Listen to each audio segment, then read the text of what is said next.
રામ સ્વામી સોમજી બાપાની જય ગુરુ આવો પ્રેમે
સત્યગુરુ દેવ કી જય જય જય જોઢલ પીર કી જય સંધ્યા આરતીનો મહિમા બાપા ઘણીવાર કહેતા કે ભાઈ આરતીનું તાણું થઈ ગયું. આખો દિવસ નોકરી ધંધો કરીને આવીને ઘરે થાકી ગયો મૂકી ગયો ભાઈ નાઈ ધોઈને બાપા પાસે બે ઘડી બાપાનો દીવો કરે. બાપા જે કઈ આપેલું સંધિનું તાણું છે એમાં સંધિ કરી લે, સ્મરણ કરી લે, નામ સ્મરણ કરી લે. અને સંધિ એટલે પ્રકૃતિ 24 કલાકમાં 4 વાર સંધિ મળે છે. એક વાર આ સંધ્યાનું તાણું સૂરજ ડૂબે અને બપોરે 12 વાગે, રાત્રે 12 વાગે બસ અને બ્રહ્મમુહૂર્ત.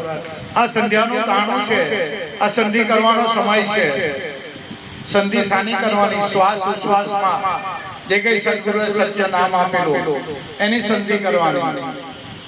આખો દિવસ જે કઈ આપણે જાણે અજાણે જે કઈ કર્મ કરેલા હોય પ્રભુ પાસે કબૂલ કરીને આપણું દિલ હળવું કરી દેવાનું. હે પ્રભુ, આખો દિવસ જાણે અજાણે આપણે ચાલતા હોય, પગ નીચે ગીરી મરી ગયો, આપણને ખબર ના હોય, પણ આપણે પશ્ચાતાપ પ્રભુ પાસે કરી દેવાનો. આ સંધિનું તાણું છે. એટલે બાપા ઘણી વાર કહેતા કે બાપાનું નામ સ્મરણ કર, સંધિનું તાણું છે. અને જે કઈ ગુરુનો મહિમા છે એ અનંત છે. બાપા ઘણી વાર કહેતા 68 તીરથ મારા ગુરુજીના ચરણે. બસ ગુરુના પાવલા પૂજે એટલે એમાં 14 બ્રહ્માંડ પૂજાઈ ગયા.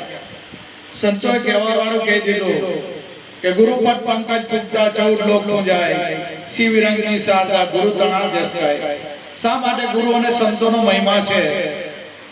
કારણ કે ભગવાન પણ ગીતામાં કહે છે, ઉદ્ધવજીના સંવાદમાં આવે છે કે હે ઉદ્ધવજી, મને સંત બહુ વાલા છે. ત્યારે ઉદ્ધવજી પૂછે કે પ્રભુ, તમને સંતો કેમ વાલા છે?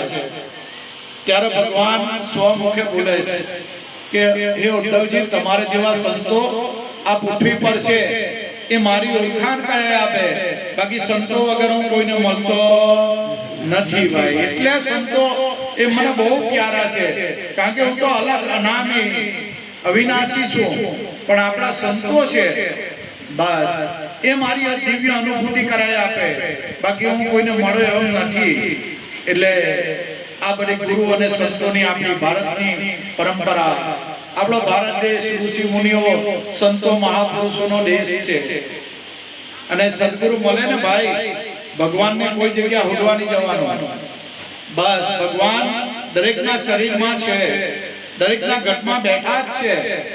પણ જીવનમાં કોઈ સાચા સદગુરુ મળે ને તો આ શરીરમાં ભગવાન છે એની દિવ્ય અનુભૂતિ કરાય આપે. બસ આ સંતોનું માતમ છે. કારણ કે સંત બડે પરમારથી શીતલ વાંગો ટપટ બુજાવે ઓરંકી દે દે અપનારણ. પોતાનું સ્વરૂપ આપી દે. સદગુરુ બાલુરામ મહિલા એનું સ્વરૂપ આપી દીધું, પોતે કોણ છે એની ઓળખાણ આપી દીધી. બસ સદગુરુ મળે તો આ સંશય આપણો તળે. એટલે જીવનમાં કોઈ સાચા સદગુરુ મળવા ને એટલે ભગવાન મળવા.